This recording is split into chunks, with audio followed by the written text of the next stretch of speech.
to say what I would like the finance minister to do in this budget. It's a budget at a very difficult time. The economy is just trying to get back. And we all know that MSME is one of those sectors which can be considered to be the engine of the economy and probably the largest employment generator. This is the sector which needs the most attention. A few things about this sector that I would like the finance minister to address. One, the IDT regime.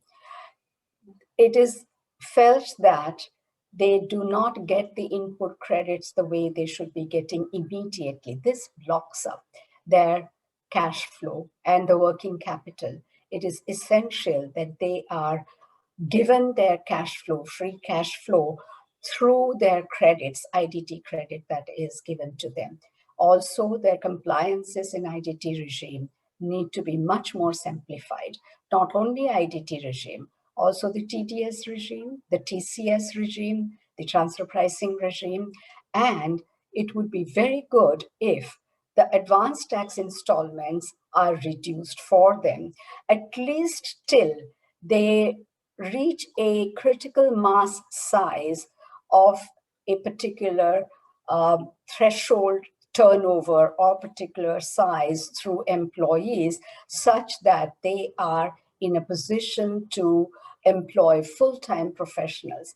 Currently, they need all their time for providing funds for the business and focusing on the development of business. So this will be one of the major things that I would hope that the finance minister is able to provide to the MSME. The second thing is we are focusing on innovation regime.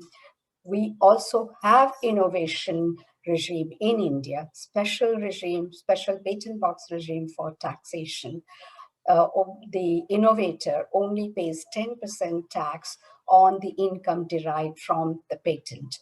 But this has not been enough publicized, not enough information is provided to the innovators to benefit from this. Also, it needs to be made simpler to avail this benefit. Along with this, the intellectual property regime in India needs to be beefed up for investors to feel comfortable that the IP created and registered in India is legally protected and that they do not need to transfer it outside to attract investors. One of the major things that really needs to be done in addition and beyond faceless assessment is to have fairer tax administration to attract FDI and set up manufacturing facilities in India. Unfortunately, the Indian tax laws and administration have acquired a reputation such that investors want to stay as far away as possible from falling within the Indian tax net. As advisors, we hear this all the time from investors. This is hurting the FDI sentiment significantly. Whatever benefits are introduced, they come with fine print, which ultimately leads to litigation. The fine print indicates mistrust. It is time that trust is built. The focus needs to shift from trying to save pennies worth of tax revenue to creating an environment which gives confidence to investors of stable and fair tax regime. This is extremely critical for India to find its rightful place in the world economy. The budget can take baby steps into this direction to send the right signal. For example, the retrospective clarification introduced by Finance Act 2012 in Section 911 by way of Explanation 5 to tax indirect transfer of Indian assets may be amended to make it effective only prospectively. This will send a huge positive signal to the world of India's commitment to providing stable tax regime and being fair in implementing its laws. Now I'll come to two things that I would like the finance minister not to do in this budget. It is really known that the tax revenues this year have been very low as a result, and there have been lots of demands on the resources of the government, and therefore there is a natural uh, desire or natural inclination to introduce taxes like additional cess for COVID, etc.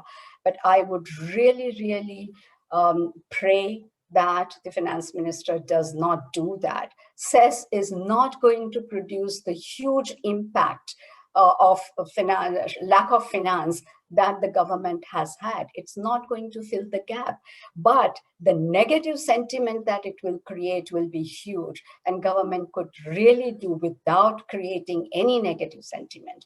The government could be bold to permit deficit to widen on revenue account and focus very expeditiously on monetizing sale of assets for reducing its stake in several PSUs, as has been announced. The capital markets are all-time high, and if the government lets go of control and permits private management to take over, good valuations can be achieved. This will provide the much needed funds to the government.